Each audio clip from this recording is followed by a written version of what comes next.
భూమిలో పుట్టింది, చంద్రవంశంలో పెరిగింది, సూర్యవంశానికి కోడలిగా అడుగుపెట్టింది, అయోధ్యలో మహారాణిగా వెలిగింది, అరణ్యవాసానికి వెళ్ళింది, భర్తతో కష్టాలను ఆనందంగా భరించింది, దుర్మార్గుడి చేతిలో బందీ అయింది. అయినా తన మనసు మాత్రం రాముడి దగ్గరే ఉంచుకుంది. భర్త కోసమే ఎదురు చూసింది. నమ్మకాన్ని ఒక్క క్షణం కూడా విడిచిపెట్టలేదు. 14 ఏళ్ళు వనవాసం చేసింది. ప్రతి క్షణం ధర్మాన్నే ఆచరించింది. అగ్ని ప్రవేశం చేసింది. పునీత అయి తిరిగి వచ్చింది. సూర్యవంశపు సూర్యకిరణాలైన లవకుశలకు జన్మనిచ్చింది. చివరికి తాను వచ్చిన భూమాత ఒడిలోకే చేరుకుంది. మహాసాధ్వి, మహాశక్తి, సహనానికి ప్రతిరూపమైన మా అమ్మ సీతమ్మ. సీతామాత సుదీర్ఘ యాత్ర ఇది. రామాయణం రాముడి ప్రయాణమే కావచ్చు, కానీ ఆ ప్రస్థానంలో అతని పక్కన సీతమ్మ కూడా ఉంది. దారి పొడవున రాళ్ళు రప్పలు దాటుకొని, కుట్రలు కుతంత్రాలు తట్టుకొని తనేమిటో చాటుకుంది. ఆది కావ్యంలో సీత ఓ పరిపూర్ణ నాయక. సీతమ్మ జీవనం నదీ ప్రవాహాన్ని తలపిస్తుంది. తను మిథిలలో తండ్రి చాటు బిడ్డగా పెరిగింది. మనువు తర్వాత దశరథుడికి కోడలిగా అయోధ్యలో కాలు పెట్టింది. వృద్ధాప్యం మీద పడడంతో దశరథ మహారాజు శ్రీరాముడికి యువరాజు పట్టాభిషేకం జరిపించాలని సంకల్పించాడు. నిండు సభలో తన మనసులోని మాట చెప్పగానే మంత్రి, సామంత, దండనాయకుల ప్రతిపాదనను ఏకగ్రీవంగా ఆమోదించారు. ఎందుకింత ఉత్సాహం? రాజ్యాధికారం చేపట్టడానికి రాముడికి ఉన్న అర్హతలేమిటి అని మురిసిపోతూ అడిగాడు దశరథుడు. అందరూ శ్రీరాముడి సద్గుణాలను ఏకరువు పట్టారు. వశిష్ఠుల వారు మాత్రం ఆయన సీతారాముడు కాబట్టి అంటూ తనదైన వాదన వినిపించారు. స్త్రీ మూల సర్వధర్మ, ధర్మానికి పునాది మహిళ. ఇల్లాలిగా ఆమె సార్వభౌముడి సమర్థతను ప్రభావితం చేయగలదు. జానకి లాంటి ఉత్తమురాలు మహారాణి హోదాలో పాలనలో సహకరిస్తే రామరాజ్యం మరింత సుభిక్షంగా ఉంటుందని ఆ మహర్షి ఆలోచన.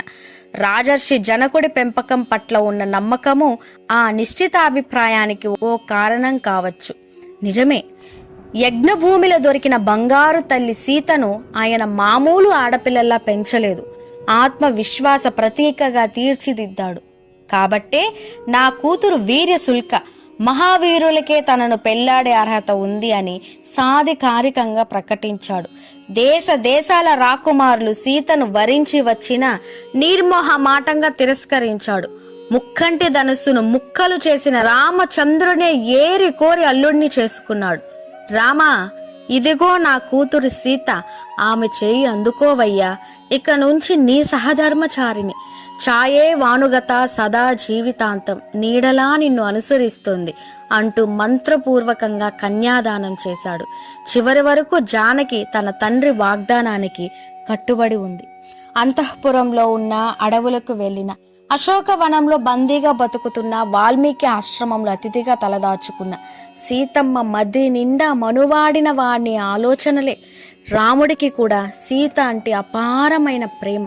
ప్రాణేభ్యోపి గరీయసి, తను నా ప్రాణం కంటే ఎక్కువ అనేవాడు రాముడు. ఆ దాంపత్య బంధాన్ని హృదయం హృదా అని మెచ్చుకుంది రామాయణం. సీతారాములు ఒకరి హృదయంలో ఒకరు సుస్థిరంగా ఉంటారట. రామచంద్రుడి కోసం అడవుల బాట పట్టిన గొప్ప ఇల్లాలివి నువ్వు అంటూ సాధ్వి అనసూయ ప్రశంసించినప్పుడు కూడా రాముడు సార్వభౌముడు కాకపోయినా ఆ స్థానంలో ఓ నిరుపేద ఉన్నా నేనిలానే స్పందించేదాన్ని. భార్యగా ఇది నా కర్తవ్యం అని స్థిరంగా పలికింది సీతమ్మ. అంతరాంతరాల్లో ఆమె ఓ సాధారణ మహిళ. మహావిష్ణువు అవతారమైన శ్రీరాముడు నేను దశరథ పుత్రుని అని ప్రకటించుకున్నట్టే లక్ష్మీదేవి స్వరూపమైన సీతమ్మ నేను శ్రీరాముడి ధర్మపత్నిని అని మాత్రమే భావించుకుంది. సీతారాములది ప్రేమ పెళ్లి కాదు, పెళ్లి ప్రేమ. అయోధ్యకాండలో సీతమ్మ తొలిసారిగా తన స్వరాన్ని వినిపించింది. భర్త కర్తవ్యాన్ని, భార్య ధర్మాల్ని బలంగా ప్రస్తావించింది. ఆ సందర్భంగా చేసిన వాదనలు, లేవనెత్తిన ప్రశ్నలు, ఎంచుకున్న తర్కాలు, ప్రయోగించిన పదాలు ఆమె పరిణతిని చాటుతాయి. అదో సంక్షోభ సమయం. తెల్లారితే శ్రీరాముడికి యువరాజు పట్టాభిషేకం. అంతలోనే కైకేయి అలకపాను ఎక్కింది. అప్పుడెప్పుడో ఇచ్చిన 2 వరాలను అమలు చేయాల్సిందేనని పట్టుబట్టింది. దశరథుడు ఒప్పుకోక తప్పలేదు. దీంతో శ్రీరాముడి వనవాసం ఖాయమైపోయింది. భారమైన హృదయంతో సీతకు ఆ దుర్వార్త చెప్పాడు. తాను లేని సమయంలో ఎవరితో ఎలా మసులుకోవాలో వివరించబోయాడు. ఆ మాటలకు సీత హృదయం గాయపడింది. కలువ కళ్ళు ఎర్రబడ్డాయి. భర్త పట్టాభిషేకం ఆగిపోయినా ఆమె పెద్దగా బాధపడలేదు. తనను అయోధ్యలోనే వదిలి వెళ్లాలన్న రాముడి నిర్ణయాన్ని మాత్రం తీవ్రంగా ఖండించింది. నేను మీ అర్ధాంగిని, మామగారు మిమ్మల్ని ఆదేశిస్తే నన్ను ఆదేశించినట్టే అంటూ సర్ది చెప్పబోయింది. రాముడు వినలేదు. అరణ్య మార్గంలో రాళ్ళు రప్పలు నా పాదాల్ని గాయపరుస్తాయనేగా మీ భయం? అలా అయితే నేనే ముందు నడుస్తాను. మీకోసం ఆ ముళ్ళు రాళ్ళు నా చేతులతో ఏరేస్తాను. మీ సుఖమే నా సుఖం, మీ దుఃఖమే నా దుఃఖం అని వేడుకొంది. అయినా రాఘవుడి గుండె కరగలేదు. నన్ను తీసుకెళ్ళకపోతే విషం తాగుతాను, మంటల్లో దూకుతాను అంటూ కన్నీళ్లు పెట్టుకుంది ఆ పరమ సాధ్వి. అప్పటికి కూడా దాశరథిలో చలన కనిపించలేదు. అన్ని ప్రయత్నాలు విఫలమైన తర్వాత స్త్రీ జాతికే సొంతమైన బ్రహ్మాస్త్రాన్ని బయటకు తీసింది. స్త్రీయం పురుష విగ్రహం, నువ్వు పురుష రూపంలోని స్త్రీవి, ఆ సంగతి తెలియక మా నాన్న నీకు కట్టబెట్టాడు అంటూ మాటల దాడి మొదలుపెట్టింది. దీంతో రాముడు అయిష్టంగానే ఆమోదం తెలిపాడు. అదే సమయంలో సమస్య పరిష్కారానికి రాజగురువులు రంగంలోకి దిగారు. సీతమ్మ రాముడితో పాటు అడవులకు వెళ్లాల్సిన అవసరం లేదు. అర్ధాంగి హోదాలో ఆమెకు రాజ్యాన్ని పాలించే హక్కు ఉంది అంటూ ధర్మ సూక్ష్మాల్ని ప్రస్తావించాడు వశిష్ఠ మహర్షి. సీతకు ఆ ప్రతిపాదన నచ్చలేదు. ఆమె దృష్టిలో రాజ్యాలు సింహాసనాల కంటే భర్త సాంగత్యమే విలువైంది. అంతలోనే ప్రజల నిరసనలు మొదలయ్యాయి. అయోధ్య మహిళలంతా సీతమ్మ పక్షాన నిలిచారు. ఆమె సంరక్షణ బాధ్యత మేం తీసుకుంటాం, రాముడు తిరిగొచ్చే వరకు ఆ తల్లిని కాపాడుకుంటామంటూ అడ్డొచ్చారు. వాళ్ళను సున్నితంగా వారించి రాముడు వెనకాలే నడిచింది లోకపావని సీత. సీత ధర్మాధర్మ విచక్షణ తెలిసిన మహిళ. అరణ్యవాసంలో తన అస్త్ర శస్త్రాలతో రాక్షస సంతతిని తుదిముట్టిస్తానంటూ శ్రీరాముడు మహర్షులకు మాటివ్వడం సీతకు ఏమాత్రం నచ్చలేదు. సృష్టిలోని ఏ ప్రాణితోనూ అకారణ వైరం వద్దని భర్తకు సలహా ఇచ్చింది. అనగనగా కథలో తాను తిరిగొచ్చే వరకు జాగ్రత్తగా దాచిపెట్టమంటూ ఎవరో బాటసారి ఇచ్చి వెళ్లిన ఆయుధం ఓ మహర్షి ఆలోచనని ఎంత క్రూరంగా మార్చేసిందో, అతని వ్యక్తిత్వాన్ని ఎంతగా దిగజార్చిందో మనసుకు హత్తుకునేలా వివరించింది. వ్యసనాలు 3 రకాలు. 1 అబద్ధం, 2 పరస్త్రీ వ్యామోహం, 3 అకారణ క్రూరత్వం. మొదటి 2 దుర్గణాలు మీలో లేవు, ఆ సంగతి నాకు తెలుసు. 3వ వ్యసనం మాత్రం ఇప్పుడిప్పుడే వంట పడుతోంది అని శృతి మెత్తగా హెచ్చరించింది. రాముడు ఆమె అభిప్రాయంతో ఏకీభవించలేదు. అయోధ్యలో ఉన్న అడవిలో ఉన్న క్షత్రియ పుత్రులు ధర్మ పరిరక్షణకు ఆయుధం పట్టాల్సిందేనన్నాడు. దీంతో సీత ఎదురు చెప్పలేకపోయింది. అలా రాక్షసులతో మొదలైన గొడవలు క్రమంగా తీవ్ర రూపం ధరించాయి. స్త్రీకి స్త్రీయే శత్రువు అనే మాట రామాయణ కాలంలోనే పుట్టిందేమో. శూర్పణఖను చూసి అలా అన్నారేమో. కోరకూడని కోరికలు కోరడంతో రామలక్ష్మణులు ఆమెను పరాభవించి పంపారు. ఆ కక్ష కొద్దీ ఖరదూషణాది రాక్షసుల్ని ఉసిగొల్పింది. ఆ ప్రయత్నం విఫలం కావడంతో ఓ కట్టుకథ అల్లి రావణుడి మనసులో విషబీజాలు నాటింది. సీత అందచందాల్ని తన అగ్రజుడికి వర్ణించి చెప్పింది. ఆమెను నీ భార్యగా చూడాలన్నదే నా తపన. ఆ ప్రయత్నంలో రాముడి వల్ల అనేక అవమానాలు ఎదుర్కొన్నాను. నువ్వు సీతను అపహరించుకొని వస్తే నా కోపం చల్లారుతుంది, నీకు ఆ సౌందర్య రాశి దక్కుతుంది అంటూ అతని 10 తలల్లోనూ చెడు తలపులను జొప్పించింది. మొత్తానికి ఒప్పించింది. మారీచుడు మాయలేడిగా మారాడు. రావణుడు భిక్షకుడి వేషంలో వచ్చి సీతను ఆకాశ మార్గంలో ఎత్తుకెళ్లాడు. అంత విషాదంలోనూ ఆమె ప్రాప్త కాలజ్ఞతతో ఆలోచించింది. ఒంటి మీది నగలను మూటగట్టి కిందకు విసిరేసింది.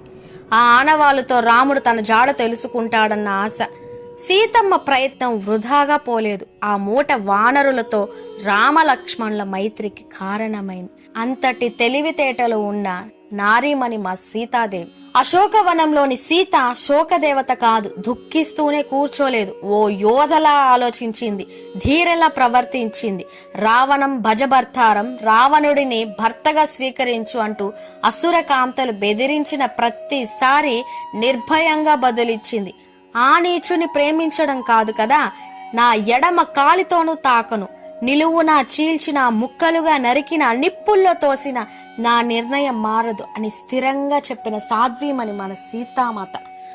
ఆమెను దారికి తెచ్చుకోవడానికి రావణుడు చేయని ప్రయత్నం అంటూ లేదు. అతివలకు సహజంగానే ఆభరణాలు అలంకరణల పట్ల ఆసక్తి ఎక్కువ కాబట్టి ఆ దగదగలన్నీ ఎరగా వేశాడు. వజ్ర వైడూర్యాలు, సుగంధ ద్రవ్యాలు, తానేమడిగినా కాదనకండి, నా గురించి గొప్పగా చెప్పండి అంటూ అంతఃపుర సిబ్బందిని ఆదేశించాడు. ఆ ప్రలోభాల పాచిక పారకపోయేసరికి భయపెట్టాడు, హెచ్చరించాడు. 12 నెలల గడువు పెట్టాడు. యుద్ధ సమయంలో రాముడి తలను కృతకంగా సృష్టించి బంతిలా ఆమె ముందుకు విసిరేశాడు.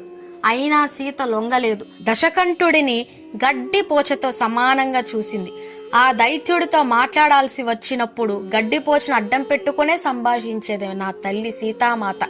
నా రాముడెక్కడా, నువ్వెక్కడా? అతడు సింహం, నువ్వు గుంట నక్కవి. అతడు సముద్రం, నువ్వు పిల్ల కాలువవి. అతడు నెమలి, నువ్వు నీటి కాకివి. అతడు హంస, నువ్వు రాబందువి అని మొహం మీదే తిట్టిపోసేది. తన పక్షాన నిలిచిన విభూషణుడి భార్య సరమ సాయంతో లంకేశ్వరుడి వ్యూహాలను ఎప్పటికప్పుడు తెలుసుకొని జాగ్రత్త పడేది. ఏనాడు రావణుడు పంపే అన్నపానాల్ని ముట్టుకోలేదు, కట్టుబట్టల్ని సైతం మార్చుకోలేదు. ఓ రకమైన తపోస్థితిలో కాలం గడిపేది ఆ మహాసాధ్వి. నేను అనుకుంటే ఈ క్షణంలోనే నిన్ను కాల్చి బూడిద చేయగలను, అందుకైనా నా భర్త అనుమతి తీసుకోవాలి కాబట్టి ఉపేక్షిస్తున్నా అని గట్టిగానే హెచ్చరించేది.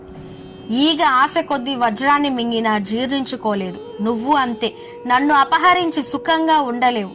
సూర్యుడు నుంచి కాంతిని, రాముడు నుంచి నన్ను ఎవ్వరూ వేరు చేయలేరు అంటూ మాటకు మాట ధైర్యంగా బదులిచ్చేది. సింసుపా వృక్షం మీది నుంచి ఆమె హావభావాల్ని, ఆత్మ నిబ్బరాన్ని గమనించిన హనుమంతుడు సందేహం లేదు, ఈమె మా సీత. తన కోసం రాముడు రావణుడనే కాదు సమస్త జగత్తును ఎదిరించినా తప్పు లేదు అనుకున్నాడు. వెంటనే చెట్టు దిగి వెళ్లి, ఉన్నాడు లెస్స రాఘవుడు రానున్నాడు, నిన్ను గొనిపోవునున్నాడు, నిజము నమ్ము మూర్వీ తనయ తల్లి అని భరోసా ఇచ్చాడు. ఆ మాట సీతలోని నిస్పృహను పోగొట్టింది. వచ్చిన పని పూర్తి చేసుకుని వెళ్తూ వెళ్తూ లంకకు నిప్పంటించాడు మారుతి. తీరా లంకంతా అంటుకుపోయాక అశోకవనంలోని సీతమ్మను ఈ నిప్పు దహిస్తే అనే సందేహం కలిగింది హనుమంతునికి. అయినా నిప్పుని ఎలా కాల్చగలదు అని మనసుకు సమాధానం చెప్పుకొని నిశ్చింతగా కిష్కిందకు ప్రయాణమయ్యాడు. నిజమే, మన సీతమ్మ తల్లి నిజంగా నిప్పే. రావణ సంహారం తర్వాత శ్రీరాముడు హృదయపూర్వకంగా తన జీవితంలోకి ఆహ్వానిస్తాడని ఆశించింది సీతాదేవి. కాని జరిగింది వేరు. పరగృహంలో గడిపిన నిన్ను ఏలుకోలేను, కావాలంటే నీకు నచ్చిన చోట ఆశ్రయం తీసుకోవచ్చు అంటూ పరుషంగా మాట్లాడాడు. దీంతో సీతమ్మ నిశ్చేష్టురాలైంది. రామా, నా స్వభావం మీకు తెలియదా?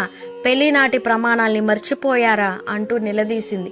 తనను తాను నిరూపించుకోవడానికి స్వచ్ఛందంగా అగ్ని పరీక్షకు సిద్ధపడింది.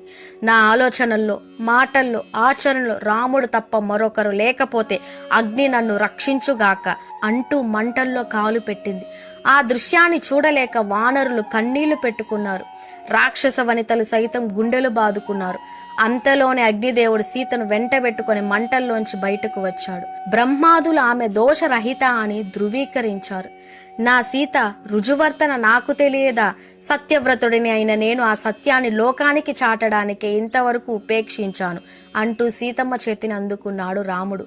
గతాన్ని ఓ పీడకలలా భావించి భర్త ఒడిలో ఒదిగిపోయింది. క్షమయా ధరిత్రి. పట్టాభిషేకం తర్వాత మరోసారి శ్రీరాముడు లోకోపవాదానికి తలవంచాడు. ఇల్లాలిని అడవుల పాలు చేశాడు. సీతమ్మ స్థానంలో బంగారు బొమ్మను పెట్టుకుని అశ్వమేధ యాగాన్ని నిర్వహించాడు. ఆ సమయంలో వాల్మీకి ఆశ్రమంలో పుట్టి పెరిగిన లవకుశల రామాయణ గానం విన్నాడు. ఆ ప్రభావంతో సీతమ్మ తనను తాను పరిశుద్ధురాలిగా నిరూపించుకునే అవకాశం ఇచ్చాడు. ఆమె కూడా అందుకు ఆమోదం తెలిపింది. అనుకున్న సమయానికి కాషాయ వస్త్రాల్లో వేదిక దగ్గరికి చేరుకుంది. వాల్మీకి మహర్షి సభాముఖంగా సీత నిజాయితీని చాటి చెప్పాడు. లోక భయంతోనే ఆమెను త్యజించాను, మరో ఉద్దేశం లేదు అని మహర్షికి సమాధానమిచ్చాడు శ్రీరాముడు. పరీక్షలో నెగ్గితే మునుపటిలా ప్రేమిస్తానని మాటిచ్చాడు కూడా. సీతకు ఆ మాటలేవి వినిపించలేదు. ఆ మహా ఇల్లాలి మనసు నొచ్చుకుందో, అవతార పరిసమాప్తికి సమయం ఆసన్నమైందో కరుణామయి సీత కఠిన నిర్ణయం తీసుకుంది. రాముడే నా సర్వస్వం అయితే భూదేవి నన్ను తనలోకి ఆహ్వానించుగాక అని చేతులు జోడించి ప్రార్థించింది. మరుక్షణమే భూమి రెండుగా చీలిపోయి అందులోంచి నవరత్న ఖచిత సింహాసనం మీద కూర్చున్న భూదేవి బయటకు వచ్చింది. భూజాతను తన పక్కన కూర్చోబెట్టుకొని రసాతలానికి పయనమైంది. శ్రీరాముడు సీత సీత అంటూ పరుగు పరుగున అటువైపు వెళ్ళాడు. లవకుశులు అమ్మా అమ్మా అంటూ తల్లి కోసం కన్నీళ్లు పెట్టుకున్నారు. ప్రజలు సీతమ్మ దాంపత్య ధర్మానికి జేజేలు పలికారు. కొంతకాలానికి రామావతారము పరిసమాప్తమైంది. వాల్మీకి మహర్షి తన ఆశ్రమంలో రామాయణ మహాకావ్యాన్ని ఋషి ముని గణాలకు పరిచయం చేస్తూ ఇది రాముని ప్రయాణం కాబట్టి శ్రీమద్ రామాయణంగా సుప్రసిద్ధమవుతుందని ప్రకటించాం. ఇలా నా తల్లి సీతాదేవి సహనంలోనూ ధైర్యంలోనూ కీర్తి ప్రతిష్టల్లోనూ అందచందాలలోనూ అన్ని సుగుణాలలోనూ ఒక గొప్ప స్త్రీ అని నిరూపించుకుంది. స్త్రీ అంటే ఎలా ఉండాలి అనే దానికి ఒక ఉదాహరణగా నా తల్లి సీతాదేవి నిలిచింది. ఈ శ్రీరామనవమి సందర్భంగా నా తల్లి సీతామాత గొప్పతనాన్ని మనస్ఫూర్తిగా చెప్పుకుంటూ జై సీతా మహాలక్ష్మికి జై సీతారామ. ఈ వీడియో మీకు యూస్ఫుల్ అనిపిస్తే ఒక్క లైక్ ఇవ్వండి. ఇలాంటి మరెన్నో వీడియోస్ కోసం వెంటనే మన ఛానల్ని సబ్స్క్రైబ్ చేసుకోండి.